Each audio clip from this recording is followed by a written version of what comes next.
Oh, tunes. You don't want the ambiance continuation? Negative. Ghostwriter. Yeah, YouTube's. If all else, we could just mute the whole thing. Get him. All right. Good evening. Welcome to the last of the spring series of the faculty lecture series. For those of you who do not know who I am Jess Gallardi. I'm professor and director here at Adams State. And as part of my service to the university, I coordinate this lecture series. This is the last lecture, so keep an eye out for the fall series. Tonight's event is presented by Professor A.J. Webb, who's assistant professor of business. And very rarely does a guy from Arizona and another guy from Louisiana make their way to Adams State to not only do what AJ and I did as students, but then to graduate, go off and do other things, and then make our way back here. But it's a really cool thing that Adams State has afforded both of us. Even though AJ is a year ahead of me, wasn't a year ahead of me in college. He was born in Mesa and raised in Apache Junction, Arizona, and came to Adams State on a football scholarship. AJ earned multiple RMAC all-academic selections and was recognized by the National Football Foundation for excellence in intercollegiate football and academics. As a student at Adams State, Professor Webb participated in PBL, FBLA, business competition, placing at state and national events. Professor Webb graduated from Adams State with a BS in Business Administration and Healthcare, and then began his 10-plus year career in healthcare industry, during which he completed an MBA in leadership, also from Adams State. He has taught at the college level since 2016, with this year marking 6 years teaching here. Professor Webb is earning his terminal degree through A.T. Still University's Doctor of Health Sciences program in organizational behavior in that concentration. Professor Webb remains fascinated with the relationship between groups of people working towards a common purpose and the effects of their health. Tonight's lecture is going to be about a population health-based approach for organizations to establish where their collective health is, where it should aim to go, and the processes and tools to get it there. The wellness challenge AJ is focusing on is mental health, and the population is focused on the stakeholders of higher education. The ultimate goal is to use the knowledge, skills, and abilities gained from his doctoral health sciences program to co-create and implement a comprehensive health and wellness improvement initiative that is evidence-informed and can measure the value added to Adams State.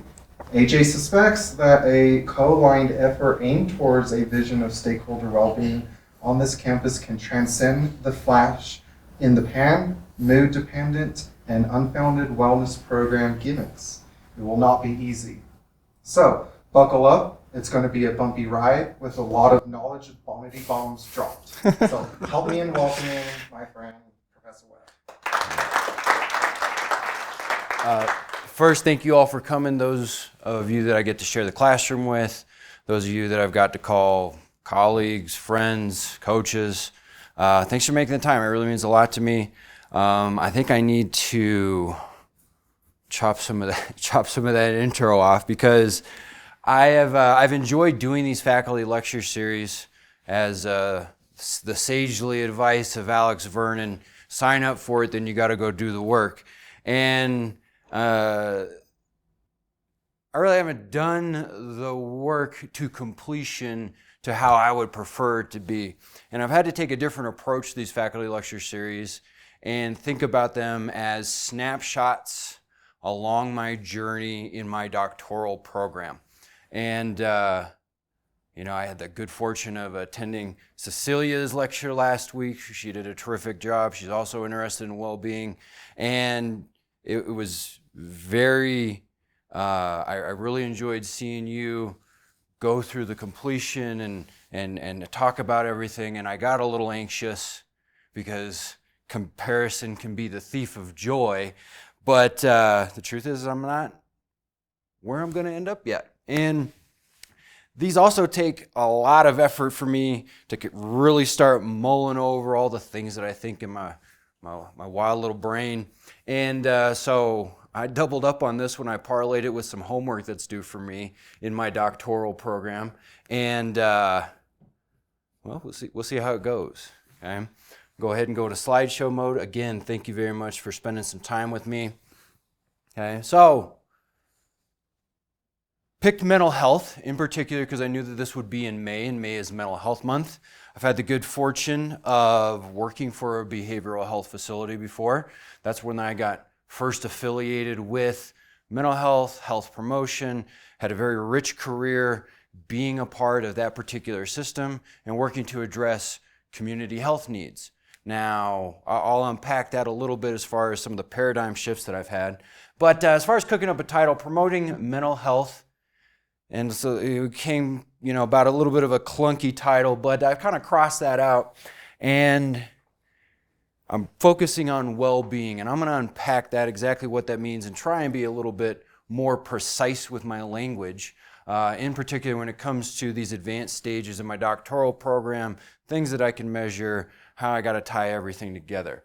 But I'm just fascinated with groups of people. I've had a very, very rich experience being parts of groups of folks, whether they were football teams, whether they were faculties, whether they were workforces who had a common mission. And my suspicion has always been that if you do a good job in taking care of yourself, taking one another, you monitor and alter the environment that you're in, you can support the health and wellness of the folks that you're working with. A lot of this is me seeking out academic stuffs that confirm a lot of my biases, and a lot of it is me challenging things that I think that I know, when really the truth is I believe them. Okay? And my academic pursuit is to kind of transcend that place where I'm worshiping at the altar of health and wellness because I believe it and I know it's good, to how can we measure something, how can we monitor it, how can we evaluate it and show that we actually made a difference, or you didn't and you stop. And I'm okay with that conclusion too. So it is May is Mental Health Month, so this is a month dedicated to raising awareness about mental health. Mental Health Awareness Month, established in 1949 to increase awareness of the importance of mental health and wellness in Americans. And it's been, so I think I pulled this off the SAMHSA website. A lot of the stuff when I talk about mental health is highly influenced through SAMHSA. SAMHSA stands for Substance Abuse and Mental Health Services Administration, or maybe it's Mental Health and Substances Abuse, I forget. But that was where most of the stuff that I was fed as a brand new, coming out of college person working in substance use prevention came from, and exposed me to a lot of different ideas. It exposed me to some different models. Anyway, May is Mental Health Month. I hope you make some time to do something nice for yourself. Get yourself a latte, take a walk, spend some time with some loved ones, or whatever it is that you like to do. Now, it's also May the 4th, so I'm sure that there was, a lot of things that you could have been doing besides this, but it's also Star Wars time. And Star Wars is a pretty popular deal, right? We got some Star Wars fans in here? Okay, I thought about doing it's May the 4th, just a goof with the Trekkie stuff. But one of the reasons I think Star Wars is so popular is because it's a quintessential hero's journey, right? And as much as I want to be Mr. Doctor of Health Sciences-y, I think a lot in narrative, right? I think a lot in the journey, the adversity, the quest, the superpowers, the divine interventions, risk of life for God or for good and glory, your arch enemies.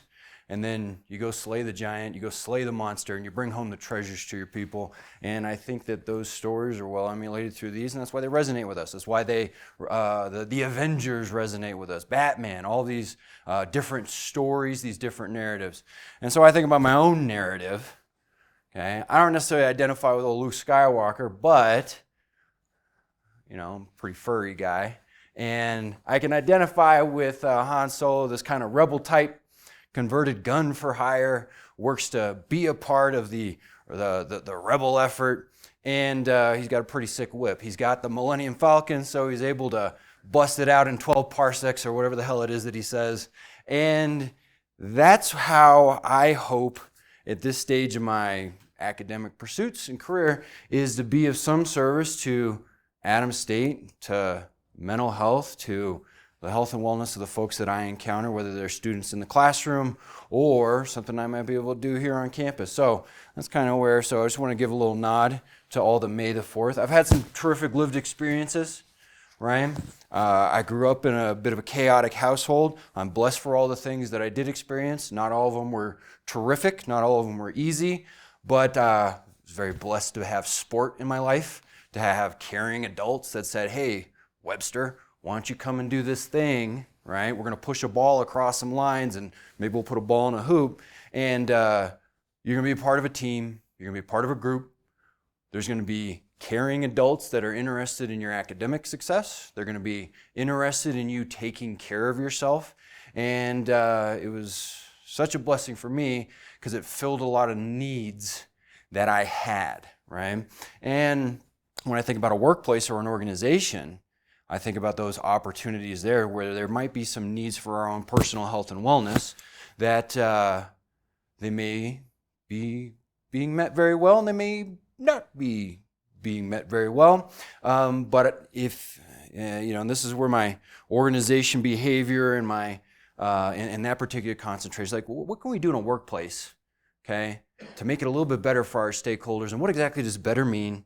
Can you measure it? And can you go through the literature, comb through it, and come up with some stuffs, some ideas that are evidence-informed, and ultimately be able to show something for them? Because like I said, I believe in this stuff, right? But my observation is unless the thing that you're really passionate about and you believe in adds some type of value or could possibly become lucrative, they can become mood dependent. They become dependent on whether or not your CEO jives with that kind of stuff, right? And they may not be sustainable in the long run. Some paradigm shifts, right? There's a period of my life where I thought all you had to do was want it bad enough and work real hard, and then I began to grow up and have some different experiences, and one of those led me to starting a gym where I said, well, it's not that people just don't want it. Like, they need to know what to do. They need to know how to do it. They need some instruction. They need some camaraderie. When it came to mental health, like, oh, okay, this isn't just suck it up, buttercup. This is a series of environmental influence and social influence and how you treat yourself and what your perspective on yourself is. When it comes to education, lots of paradigm shifts for me there as far as my appreciation for the academy, what we do in higher education. And a lot of it's altered my own personal mission. These are things that have led me here, right? So some of my own personal adversities, my professional experiences. These are some of the roles that I've held outside of academia as a community organizer for substance use prevention, a project manager for grants that address substance use prevention. I'll talk more about that because I look back at all the things that I did because I was a good soldier. I now have a much better understanding of where they came from, what Healthy People 2020 and 2030 and these big public health initiatives were all about and how they influence my day-to-day work. I reflect on my experiences as youth intensive case manager working with young people that I want to say that they weren't as blessed as me. They were blessed in different ways. However, they didn't have that protective factor of sport like I did. They didn't have caring adults bringing them into pro-social, positive situations, giving them affirmations and the things that kids in their formative years can really benefit from. So that was a powerful experience. For me, being a recruiter, that also meant that I was a retainer. So working for the San Luis Valley Behavioral Health Group, not only was I interested in finding folks from all over the country, whether it was Tennessee or going down to the fake Las Vegas where New Mexico Highlands is and recruiting social workers. I also wanted to make the behavioral health group a better place to be. So I got invested in wellness programs there. And again, based off my beliefs, if you put tools out for folks and you build camaraderie and community, can make some of the emotional labor that comes with a job a little bit more manageable, a little bit more tolerable. As a gym owner, I learned a lot. That was where I cut my teeth on teaching. I had this thing that I had become very competent at. Was pretty strong, knew the lifts, could not get someone else to do it. And that's when it opened my eyes to the puzzle that's people, right? Everyone's got different motivating factors. Everyone's got different lived experiences. They respond to, hey, I got to move you this way, or hey, watch this person. And enjoyed that experience. Definitely shifted my paradigm from, okay, I think exercise is the most important thing you could do, but I have these people that are extremely interested and they're vested in exercising, but we got some low-hanging fruit that we ain't picking, right? We're not sleeping good. We're not eating well. And that focused, me to kind of make some changes around what my career path was, and that's how I became a wellness coordinator. And that was a fascinating experience to be in a place where most of the people know what is good for them and what is not good for them. And this is no judgment towards folks that work in a hospital. They're very busy, they have extremely high demand jobs, and they're magic because they heal people. But I know this person knows that they shouldn't do A, B, C, and D, or that they should be doing A, B, C, and then they're in my office talking to myself, asking me for hot tips, and I'm just going, okay, Dr. So-and-so, well, I got some ideas, but we'll do our best here. Okay, in my academic experience, studying business administration with an emphasis in healthcare here, what I learned from that experience was we probably ought to get people to stay as far away from healthcare as possible. Now, of course, you may need it because you might have some type of condition you have no control over, or a catastrophe happens and you hurt your leg or you get hit by a car or something like that. But other than that, when I think about the chronic conditions, which are a very big deal for the United States as far as like epidemiology, what can we do to get people out of there, right? And that's how I gravitated towards prevention. My MBA in leadership, I did a lot of self-work in there, learned more about influence, had some really strong ideas about how the world would be, and if you could just lead it good, then I thought I could solve some problems. But now my doctoral work and learning about health sciences, about population health, about groups of people, and how many factors there are to take into consideration, especially when it comes to behavior change. In this phase of my life, I was very interested in the heart, if you just get someone that cares and stuff and things. But now, it's also very important to harness the power of the mind and figure out what the hell to do about these things that's evidence-based, that's evidence-informed, and that at least gives you a shot at figuring out, we don't need to do that anymore, it doesn't make a difference, which is a lackluster conclusion to a health promotion initiative, but it happens. So where I'm at today, I'm a business professor. I'm working on my doctorate from AT Still University with that concentration in organizational behavior. This is my third lecture. I had to unpack my entire life and figure out what the hell I was really trying to do with myself in that first one. And I talked about this intersection of health and productivity, which I should have renamed that lecture, the codependence of health and productivity, because of the way our particular healthcare system works in the United States, where you got to be fit and healthy to have a job, and you have to have a job to have health insurance, and then to be fit and healthy, you have to have health insurance, and just kind of this circle. And I use that language intentionally because the codependency lingo, from my experience, comes from like an enabler type of relationship where it's not all pick up sticks in the bubblegum forest. Okay?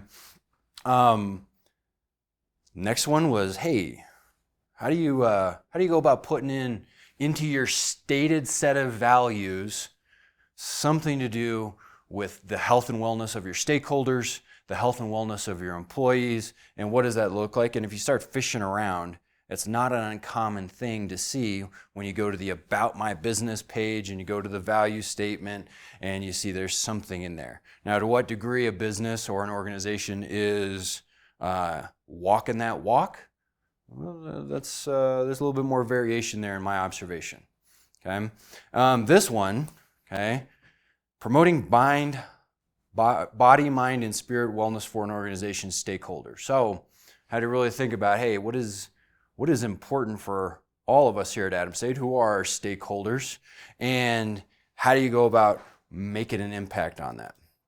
Okay, so this is a reflection and synthesis, okay, of my experiences, my academic work, in particular 2 classes that one I'm working on completing and another one that I completed earlier in the spring, health promotion initiatives, looking at the different models, the theories behind them, what is considered evidence-based, what's kind of this wild card thing that's working on it, and then population health. How do you take a group of people, measure the state of their health, and come up with some ideas about where you might be able to make some improvements?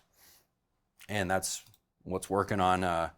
I'm working on an assignment as we work on this too, okay? So my own personal mission has evolved, and I had a very grandiose type of a go help people mission, and then let's make a world a better place mission, and make the world healthier. Okay, so I'm actually gonna make it a better place, I'll make it healthier. Improve people's health and wellness. Okay, so I'm slowly becoming more precise, at least I think I am, but I'm really not. 2017, I kind of cooked this one up, reduce the disparity between what people know and what they do for their health and wellness. Again, a lot of that has to do with working with a group of people that know damn well what is good and what is not good for them. But there are still some dynamic factors on whether or not they engage in those particular behaviors. And what I observed is a space like employee wellness, full of gimmicks, witch hunts, dogma, and biased opinions, right? And so my kind of suspicion is that if you don't make this obviously valuable to an organization as far as its key deliverables, you're one boss away from it going away, despite whether or not some people really, really enjoy it or really, really benefit from that particular program. So, in moving right along, I'd ask myself some questions about that mission, right? What people am I talking about? Which ones am I interested in? What's the state of those people's health? Okay, what part of wellness specifically? So in this, I focus on mental health. What do the said people do? What is the disparity? Is there a big difference? Is there a disparity? What other disparities are there of concern? How do you reduce the disparity? So just a bajillion questions that says, hey, AJ, you have some nice ideas. And no one's going to be like, you shouldn't do that. But how can I be more precise when it comes to continuing my academic pursuits and taking my own learning to a different level? So what do I want to do now? Make a measurable positive difference. Now this is where it kind of goes broad, but I think that if we improve the mental health and wellness of students, I think there's a bunch of benefits for the organization as a whole and for the faculty and for the staff. So I think there's a bunch of value adds there.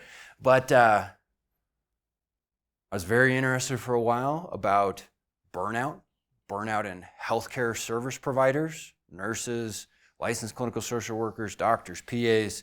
But I love being here so much. If I'm going to spend my time, energy, my passion, I might just do something a little bit more local. So, a future mission, maybe, make a measurable positive difference in Adams State student, faculty, and staff, mental health, and quality of life. So my homework this week was to pick a population. Okay, so I got to be this fake non-governmental organization, and I got to pick a population. Okay, my professor, Dr. Hodder, who worked for the National Institute of Health over in England for 3 decades, and now he's over here, and he's teaching at AT Still University. I had to choose a population, choose a health issue, suggest a solution. Technology, policy, education, something else if I want to get weird with it. Research the population, articulate a specific measurable goal or set a name. Integrate what we discussed through the course, describe the historical evolution of the problem, stuff and things I had to do for homework that I'm doubling up on with my faculty lecture. Okay. Destination wellness. So I like to do cute stuff. One of my favorite things to do was to think about a wellness program year and cook up some type of a theme. So I had all kinds of cockamamie, silly things like you gotta get the SLAM plan done this year. That stands for blah blah blah blah blah blah blah blah blah. And a lot of that has to do with just my experiences playing football. Right, every year you get a different shirt, right, where you gotta hold the rope or be a Superman or do this or do that. And I kind of got cute here with this highway to well kind of a concept. Basically, you're in one place, you want to get to another. What are all the different components, and are they a okay analogy? At least it's good enough for me to wrap my brain around something that's as complicated as creating behavior change at a population level. So this mirrors a process, and I'll unpack that process that I got it from. But orientation, where are we at? Vehicles, stakeholders, resources, capacity, destination. What's the vision? Where do we want to go? How are we going to get there? The map, how are we going to get there? The routes, okay? I'm sure you've Googled up, you've used maps, you've used something, and you have to make some course corrections along the way. Maybe the vehicles that you have aren't particularly suited for those conditions. Going back to Arizona, especially to visit during Thanksgiving to visit my mom, we got good weather. I take that 40 on over west, and then I hit Heber, Holbrook, go on down through. I bet you went through that way recruiting. And that road gets gnarly, right? As far as ice, there's trucks. And if the conditions aren't so hot, I just take her on down to Tucson, hit the 10, and go that way. And then evaluation, what did you do? Did you accomplish what you think you were going to accomplish? Can you use that information? And that's mostly what this is about, is how do you go about something like this in such a way that you have a little bit more information so you can go back to the drawing board, you can make a new plan, do something new, study it, and act. Okay? So these comes from the MAP process, and I learned about the MAP process in my health promotion initiative class. It got cooked up between the CDC and an organization, the abbreviation's NACHO, and I just like to say NACHO, but it's like National Association of Counties. But it's basically groups of people that want to make a difference, right? Has a big public health emphasis to it. So they have this MAP model, right, with these 6 phases. Organize for success, partnership, and development, right? So who needs to be at the table? To me, in my little analogy, it's who's in the car. Who's driving the car? Is there someone else that we need to get into the car? Vision, where is it we're going? What's our destination look like? They list a variety of different assessments that are the responsibility of different stakeholders involved there. For in the context of Adams State, it would look a little bit different because it's so much smaller. But there's people asking questions about mental health and health here on campus, to what degree that information is readily available. And none of this I'm applying that anybody is not doing a good job at anything. These are really just my observations. But anyway, what does your community have going for it, right? So when I think about here in Colorado, we've got some sunshine, we've got some outdoor activities. It gets real cold in the winter, right? But there's some, what I would describe as protective factors, opportunities for us to go outside, get a little dirt on us, take some nice walks on the dike, whatever it is that floats your boat. Okay. Local public health system assessment, I would kick that out and put in what's going on, what are the questions that we're asking students on a regular basis. Do we do the NESE survey on a regular basis? Okay, so that'll be an interesting one because they're adding in some mental health modules to that. It appears that they've either recognized or have been told that that's going to be an important component when it comes to the overall measurement of student engagement. The community health status, so where's everyone at, right? And that'll be interesting, especially when I start unpacking some of the stuff that I found from the MIND survey. Forces of change, right? What do we need to do? Are we short on resources? Do we have capacity? Do we lack capacity in a certain area? Identify some strategic issues. What, in my preference, is like, hey, what's like real cheap and is you could describe as low-hanging fruit? Formulate goals and strategies. So you set yourself an aim, you have some ideas around how to measure whether or not you're making some progress, and then you get into the action cycle. And my observation is that we like to jump to boom, the 6 right away, right? If we just had a yoga class for everybody, if we just had a CrossFit gym, if we just did this, this, this, and this. And those aren't bad ideas, right? However, when we're talking about a group of 1,000+ people, it's not that simple as just picking the thing that you like and that you think that everyone should do and forcing it upon everyone else, okay? What's my note here? Developed by the association. Get out of here.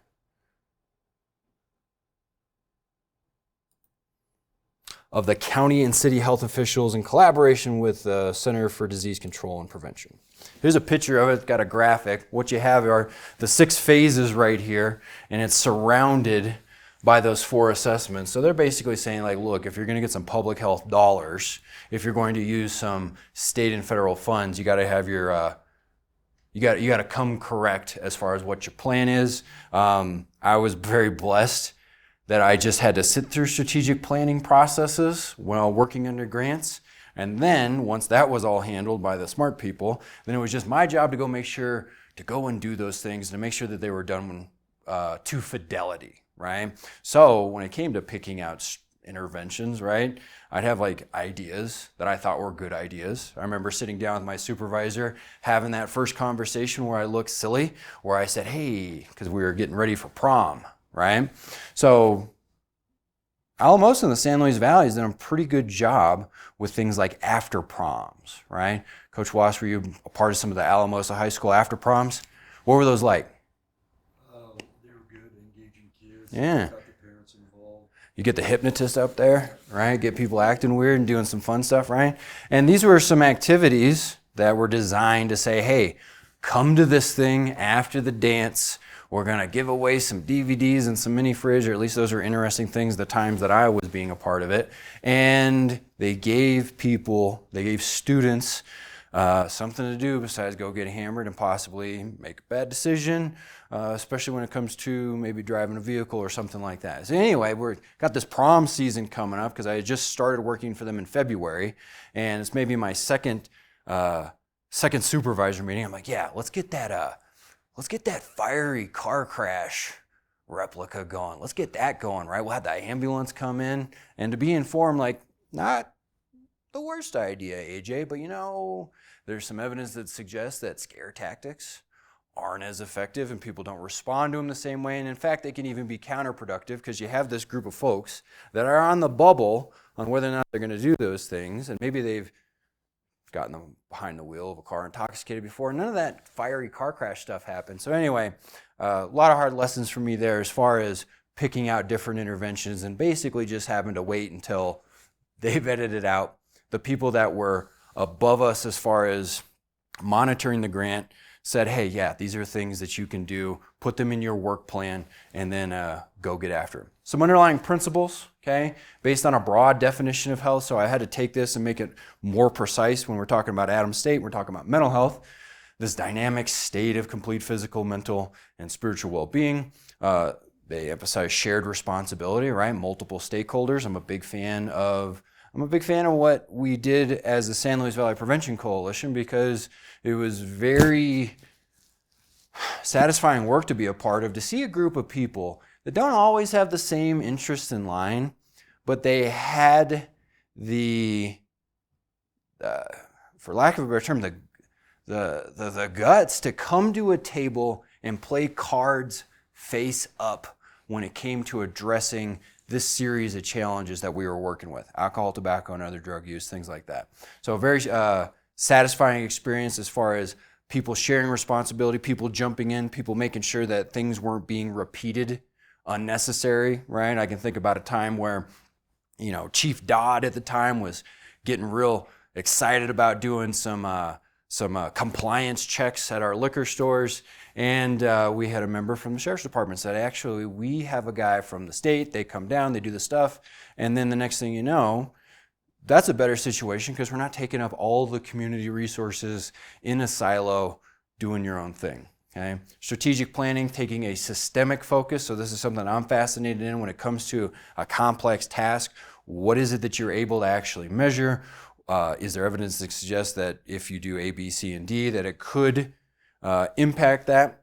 The model for improvement. And then I like this part in particular, the dialogue of collected wisdom, right?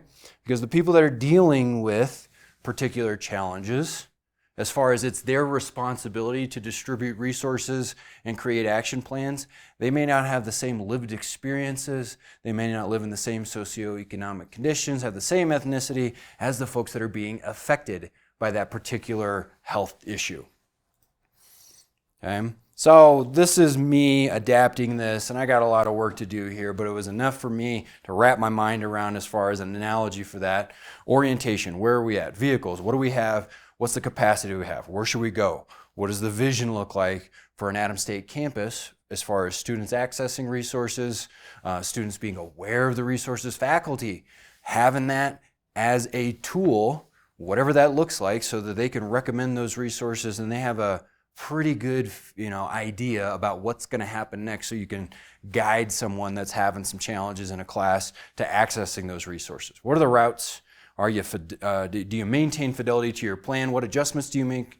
And then what are the meaningful deliverables that you're taking a look at and hoping / working really, really hard to understand if you're making a difference in them? Things that I think that would be of particular interest here at Adams State would be retention, right?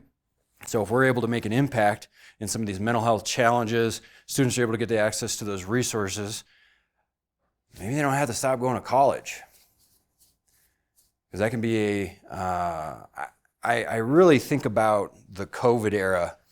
That was something for me that caused a lot of reflection, because I thought about the role that football played for me and being a student athlete on campus was for me, and to have spring ball to go to one day and then a perceived extended spring break and then a lockdown where your season's gone.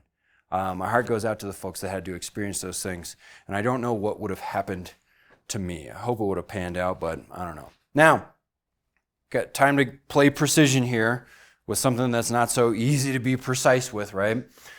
What is mental health? Mental health, broad term that includes emotional, psychological, and social well-being.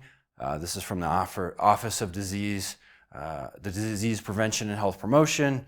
And then the WHO, they got one too. So the World Health Organization defines mental health, a state of mental well-being that enables coping with life stress, realizing abilities, learning and working well, and contributing to a community. Mental health is a key component of individual and collective quality of life. I don't disagree with any of that. However, pretty broad, hard for me to think about. Do you have a particular favorite one at all that you have used, Billy?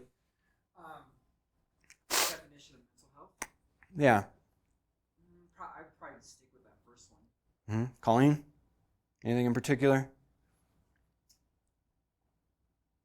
Yeah, I like the ability to cope with life stress. Yeah.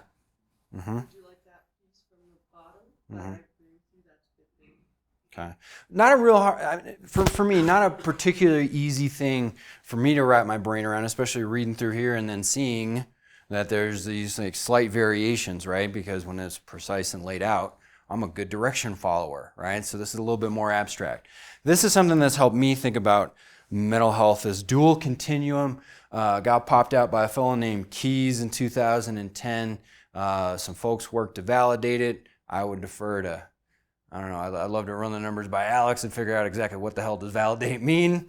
But this is something that I've used in mental health first aid as a way to think about mental health, mental well-being, mental illness, and mental health challenges, right? So this is this dual continuum, okay? So the up and downs, I've modified this slightly because they talk about it as mental health is a function of mental health and mental illness. And that's too much of the same. So I tweak this to be mental well-being or the behaviors associated, like being able to cope with stress. And this just helps me wrap my mind brain around it, right? So the top, right? This is ideal, optimal mental well-being. So you have a set of supports. Maybe you have some experiences under your belt that helps you develop some resiliency. You got some good things going for you, and you may know why you do. Like at 18, 19, 20, 21, like I didn't know how big a deal it was for me to have football. It was huge. A group of people that liked me. It's a pretty good thing to have, right? There's almost 100 of them, okay? Maybe they like me. So at the top, right, described as flourishing, right? So if we're in this situation, this is we like this, right? A person with no mental illness and has positive mental well-being. So they're resilient, they can handle stress, right? Versus over here, you can get a similar effect as far as the flourishing, someone that might have a diagnosis of a severe mental illness, but they have a support group, they have a psychologist or a therapist that they trust, maybe they have some other type of treatments or therapies that they rely on, and this is a desirable situation too, especially when we're talking about a factor that you may not be able to control. You're just genetically predisposed to whatever it is, okay? So this is a desirable situation. Not so much over here. This one's rough, okay?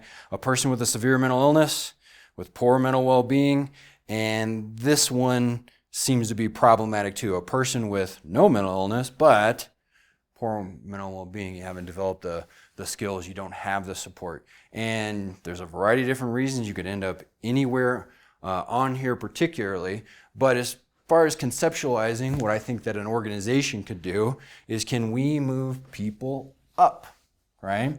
As far as behaviors go, as far as support. Also, if we do have folks over in this area where they do have some type of a mental health challenge that warrants some professional intervention, can we get them the treatment that they need? Can we get them the resources that we need? Can we, as maybe faculty, have a conversation with the student and say, hey, I think that there's something else going on here, and maybe the counseling services are going to be an appropriate intervention for you. So that's a model right there. Helps me think about mental health. These are these are just like general categories, right? So the Diagnostic and Statistical Manual of Mental Health lists these as main classifications. This is something we do in mental health first aid. When I would teach the course, we would go through and we would give these boogie people names and recognize that they're not boogie people. These are diseases just like a broken leg. And so mood, anxiety, personality disorder, psychotic eating, trauma, substance use disorders, these are just general categories. And what I really liked about mental health first aid is unpacking things like how common some of these things are, and also how common it is to not get treatment for them.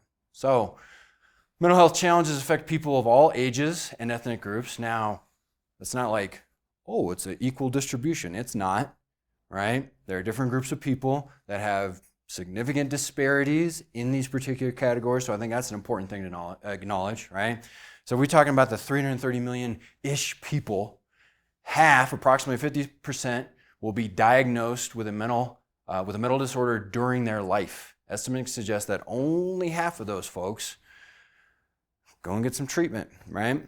And that treatment could look a variety of different ways, but that's still, if we were looking at something else, right? If there's 150 million Americans that break their legs and only half of them are able to take that compound fracture into the emergency room, we do something much differently about something like that, right?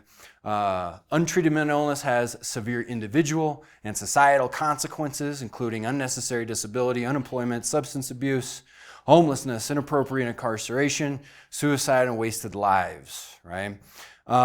This is a fascinating one for me here, the inappropriate incarceration. When I was working as a recruiter, kind of got, thrown a pretty challenging task. So they were creating a crisis response team at the time. And so I had to go and recruit for those types of positions. And it was kind of a new thing. I had done my best to figure out the behavioral health group and what are all the different positions and how do they work together and what's a case manager do and what are the characteristics and what's the education. I did a pretty good job there, but then they threw this new thing in there, and they did it in a response to how folks that might be, that means that it's 45 minutes and I should move faster. Anyway, cool thing to be a part of, because what they did was they created a specific team to respond to mental health crisis that didn't involve arresting people right away. Now, that's not to mean that that didn't happen, right? It didn't involve arresting them and then taking them to the emergency room. It's a very expensive and unnecessary and probably very traumatic experience. Interesting thing to be a part of that. That's part of the societal good when you come up with better solutions to addressing a problem. This is more Healthy People 2030 is something that I've come to recognize, and it wasn't 2030 when I was doing stuff. It would have been Healthy People 2010 and Healthy People 2020. These large public health initiatives starts like in the 60s. A lot of it has to do with smoking. We start to understand that these are some health behaviors that have some consequences for society as a whole. Let's do something about it.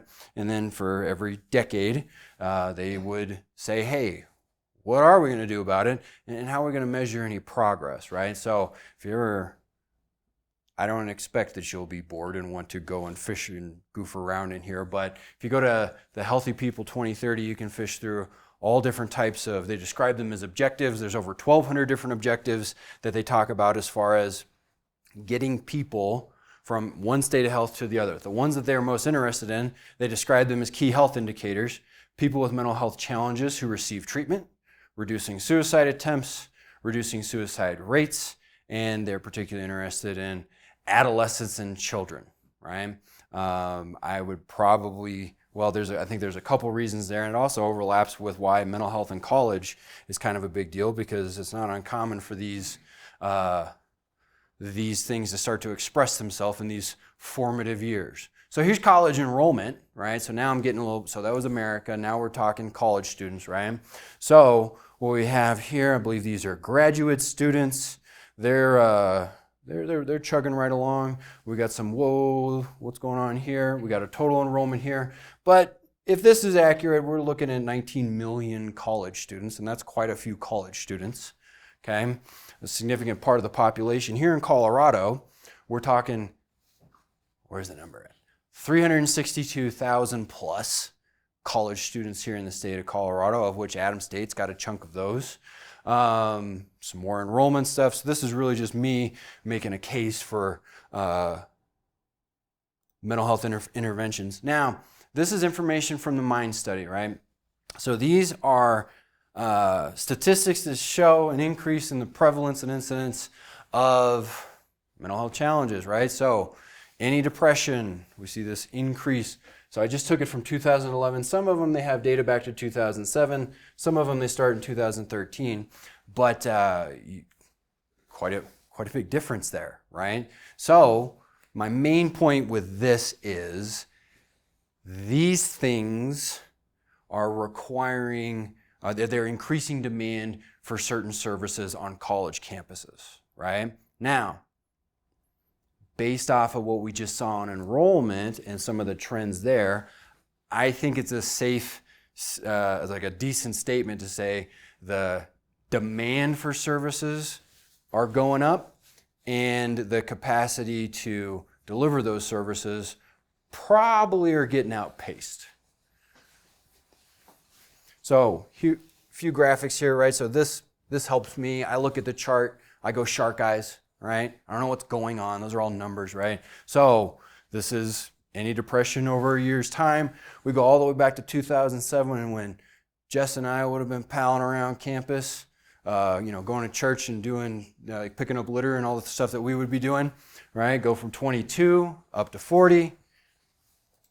Severe anxiety, 6 to 16. Suicide ideation, this is encouraging. We see a little bit of a kick here. I'd be curious to know why, if there was anything, maybe 273 Talk had to do with that, if there were some different resources or if there's some funding kicked into some stuff that I haven't done the research on. Suicide plans, right? So we see an uptick and then down. So the down part's encouraging. However, this is concerning. Attempts, eating disorders, and this is the part that's concerning to me, right? Decrease in flourishing. Decrease in students reporting that they feel confident that they can tackle college and tackle the world and go out and do the things that are interesting for them, have meaningful careers and make meaningful contributions, okay? So decrease from 57 down to 38%. Alex, all the ends and stuff like that are down here, so maybe me and you can mull these over. So the MIND study, they take a sampling. This is a survey. It has a sample, 125,000 students, so not small, right? We're not talking about this is like some rink-a-dink survey monkey that got sent out. Okay, demand for service trends. So the incidence of the challenges are going up. Demand for therapy going up. Currently in therapy. Now, these are partially encouraging, right? That we're seeing some changes in it. Like 2010, still not a very comfortable topic to talk about as far as mental health and seeking treatment for mental health. I was a part of a what was that called? It's called CHAMP, Children's Health Assessment and Management Program. And that was a fascinating experience. It was one of my first jobs where we had these stamp sheets, right? And what would happen is, in order for students to come in and be able to register, what they had to do is they had to go through and they had to get height and weight taken, and they had to have someone check their teeth, and they had to do this smattering of different health assessments, and we were the behavioral health group, so we had a social and emotional wellness stamp, and I got a couple talking tos by some folks on why I shouldn't be doing that, and my kid's not this, and da-da-da-da-da-da-da-da. It was encouraging to see. I don't know if it just kind of got normalized because of that process over a couple of years, but I didn't get yelled at as much in 2014 compared to 2010. So this is students taking medication. Stigma, okay? Not too terrific here, right? We kind of see this, but this is perceived stigma, okay? This is personal stigma. Right? So what this tells me is that there's some different attitudes about mental health, going and seeking some mental health treatment, and encouraging from my observation. Okay? Knowledge of campus resources. So now we're getting into something I think that we could make a difference in, right? Because I don't know what this looks like on the Adams State campus. I don't know what % of my students know about the counseling center, about different resources that are available. Maybe somebody knows. Probably somebody has an idea. I don't know where that information is, and I'm not implying that it's hidden or something like that, but I would be curious to know, how does Adams State stack up right here? Okay, some types of informal counseling. Also, I mentioned the mental health first aid piece. What does it look like to bump this up? Is that of some type of value where you're able to perhaps just be in a better position, maybe as a faculty member or as a staff member, to support a student through non-formal mental health interventions, right? Say, hey, I understand you're going through a hard time. I really feel for the teams that are experiencing some coaches changes lately. Some of it breaks my heart. I remember what it was like when our coaching staff was informed that they were no longer going to be the coaching staff. And I got blessed that the guy that recruited me came back to be my head coach. I don't know that's the situation for some of the students that are going through that process today, and my heart goes out to them. Now, I do my best to say, hey, if you need to talk about this, come and tell me, but that's also because I've thought about that and I've been in those types of situations. So my observation, okay, decreased enrollment probably does not mean that we were ramping up our staffing capacity, and especially when we're talking about mental health services. I mean, Colleen, what does the shortage look like for mental health professionals out there? I mean, there's a lot of folks that are in demand right now to go and provide their. It's not good. It's not good, right? Staff and faculty mental health literacy. What does that look like to bump that up? And that's kind of the axe that I have to grind with this whole thing. So, orientation, where's Adams State at? Do we do some type of a survey that could give us some idea where we're at on campus when it comes to treatment, seeking out treatment? What does that look like? Here's some different folks. So Nessie's going to add that mental health module. Maybe that's going to be meaningful. The Healthy Minds Network. I think that these are situations where they say, if you pay us a lot of money, we will do the survey for you. That's probably the case. And then also, where's the other one? Oh, the American College of Health Association.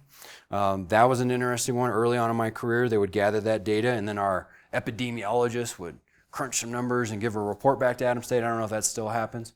Vehicles. My recommendation as far as like how to address something like this is to make a coalition. And I think that we need another committee around here, like a pig needs a bicycle. However, I do think this is a worthwhile cause. okay? Especially when we start talking about folks that are vested in these particular challenges, right? Academic affairs wants students to complete degrees because they want them to get their education and have that satisfying experience of becoming a lifelong learner. Student affairs, other off-campus challenges. Counseling center, I'd be very interested to talk to Afton and see what that's like if people are just beating down their door. A lot of this project was inspired by reading a Denver Post article from last year talking about a mental health crisis, and that's how they described it on campuses as far as CSU's ability to meet with students. Didn't have it. They had 4, 5, 6 different vacancies, and they weren't able to meet the demand for a variety of different reasons. Campus PD, faculty and staff, student champions, getting representation, and then for all of us, for students, for faculty, for staff, attention is a good thing, all right? Because it hurts my heart to think about opportunities where something could be done, it doesn't, for whatever the reason is, no judgment, that puts a student in a situation where they say, hey, I can't do this. This isn't for me. Okay, destination, what's a vision look like? A campus where students have access to services and faculty and staff are able to recommend those services confidently. Okay, I have to learn by experience, so I walked myself down to the counseling office, made myself an appointment, went through an intake, did the whole thing, puts me in a position, and that's based off of my, I need to go through the process before I recommend it. Not particularly comfortable, but most things that are important typically aren't, right? And so no judgment there, but I also think about what would it be like for me to be going through something that I would be better served by going and saying, hey, Coach Wass, I just had this, I just ended a relationship, my dad's sick, whatever it is, and having a broader safety net, a different degree of social support that maybe keeps me out of the counseling office. I'm not saying don't go to the counseling office. I'm just saying they're probably overworked. And what does that look like? Okay, ideally co-created between the coalition with an aim to increase awareness of resources. This is just an example of an aim statement. Increase it by X amount by this time. All of you that have had the fine curriculum of first year seminar, you guys set yourself some SMART goals. That's a SMART goal. Okay, some strategies. So there's some policy coming down the pike. Okay, there's 2 bills that got passed in the House to address mental health on college campuses. One of them deals with service and access to service.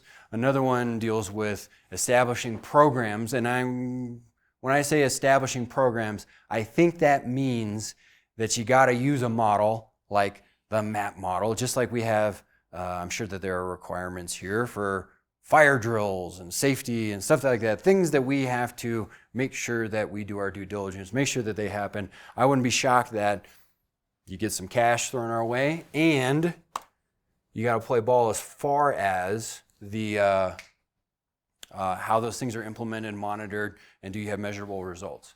So this is where I'm starting to get academic-y, especially when it comes to increasing the mental health literacy of staff and faculty. Social cognitive theory. So this is an interesting gentleman. I listened to his story on Inside the Psychologist Studio. Comes from Canada. Spent some time in Iowa. Taught at Stanford. And but there he cooks up this social cognitive theory. And the elements that I'm particularly interested in using to guide my research and my work are the reinforcements and expectations components. Battery's low. Oh. The reinforcements and expectation, in particular with stigma. My understanding is these 2 particular constructs here really have a lot to do with, well, is this going to help me? Do I think it's going to help me? And the other one is, am I going to be judged for going to seek some type of help, to seek some type of service, right? So when I start thinking about, and especially in there's a big component about role modeling. That's for me to unpack and probably present in a future faculty lecture series that gets more sophisticated in health promotion initiatives and how does that apply and how do you measure around it. Okay. This was also in the Denver Post article. CSU and Mesa State have started using this U application. Okay? And I took it upon myself to go through a little demo the other day because I'm fascinated with technology being able to be used as Archimedes' lever when it comes to addressing these things, right? So for me as a wellness coordinator, I started that job as a wellness coordinator in 2016 at San Luis Valley Behavioral Health Group with a spreadsheet and sign-in sheets. And my job was to take the sign-in sheets and mark them into the spreadsheet, okay? So it was sign-in sheet dependent, it was me dependent, it was a bad system. Now, by the time I got done with that job, okay, we had implemented an application that gave us a lot of data on the back end. So I could go into the analytics and I could see that we had a 7,000 step a day average. And then we did a walking competition, which bumped that to 9,000 steps a day. And then after the competition, for 2 months, we maintained an average of 8,000 steps, right? Now, steps were something I used to laugh at, but when it comes to non-exercise activity, there's a lot of benefits associated with it. So anyway, the technology piece fascinates me, or is mostly interesting to me, because we have stuff like this that will give us some data on the back end to give us a better idea about our process measures that are legitimately tied to our outcome measures that we're interested in, right? So this app in particular, if you can imagine whipping out your phone, you're able to go through, maybe you get flashed a couple of cards. Did you know that this is good for you? And did you know that if you spend 15 minutes a day outside, that that's probably pretty good for you? And then you go on, you're able to set some goals for yourself. You're able to track your exercise. Maybe you're goofing around with your nutrition, how much water you're drinking. And also, if you're able to go into campus services, thumb that, and maybe schedule yourself an appointment. Maybe get a better idea of the things that are available. So anyway, promising, mostly for me, I'm less interested in the content of it, although it doesn't look like it's that bad of content. I'm more interested in being able to use it as a process measure tracking. And for $3 per student, big chunk of money when you start talking about the whole student body. Okay. So education for faculty, I put a bug in a few different folks' ears, especially when it comes to going through something like creating the past, present, and future tab on the e-portfolio. That would have been a very hard tab for me to make at 18 years old. I don't know how I exactly would have went about it.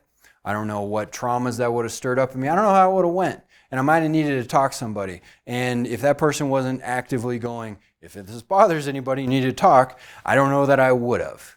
I would have just went and drank light beer and pounded weights and did my coping mechanisms that served me at that time, but I think that there's some better alternatives out there. Okay, evaluation. What do you see? Changes in annual survey. I know that's not particularly impressive to Alex, but it's better than nothing. Maybe it's not. These are my references. Does anybody have any questions? Tell me. It's actually all the way back on your opening screen. Okay. You had well-being and wellness, and I was wondering what that difference is. Yeah. So I separated those on purpose because it was confusing me to talk about mental health, and then so it was just easier for me to think about mental health well-being as behavior, social support.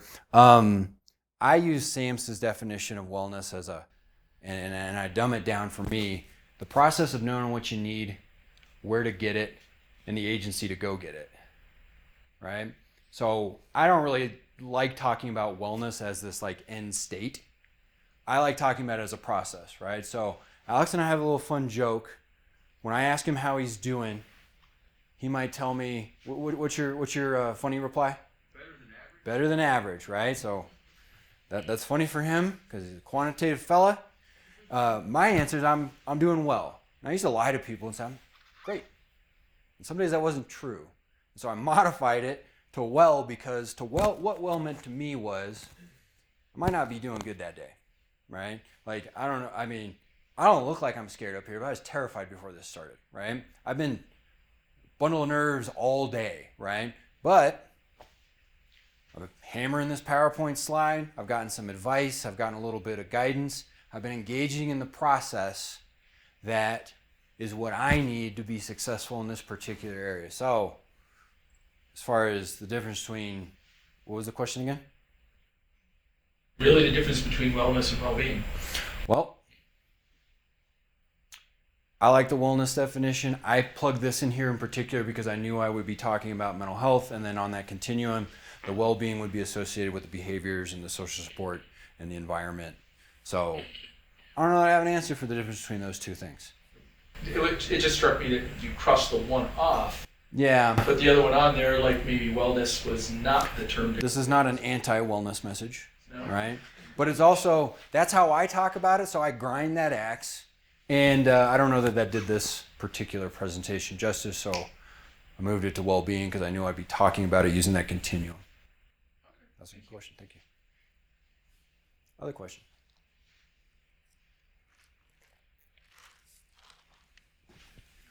Super. Well, for those of you that I get to spend time in class with, maybe that explains some of my goofball stuff when I tell you to take 10 minutes and go get a latte for yourself. It's important for all of you to take care of yourselves. I appreciate you guys taking care of me, spending some time with me, let me go through and unpack some of these things. I'm not done yet. Might just be getting warmed up. But it's been, I always love being in front of a class and sharing time with folks that are willing to take the time and let me unpack some of this nonsense that's up in my brain. And so I appreciate you. I hope you get to go to the concert and do fun things. I hope your finals go well, whether you're taking finals or whether you're administering finals, and that you wrap up the year strong. Remember to take care of yourself. Do something nice for yourself. Be kind to yourself. Okay? You survived a lot of stuff. Okay? And don't compare to one another, right? You've survived all the hardest things that you've had to do in your life. So be proud of that. Good luck and better skill on your finals. Thank you.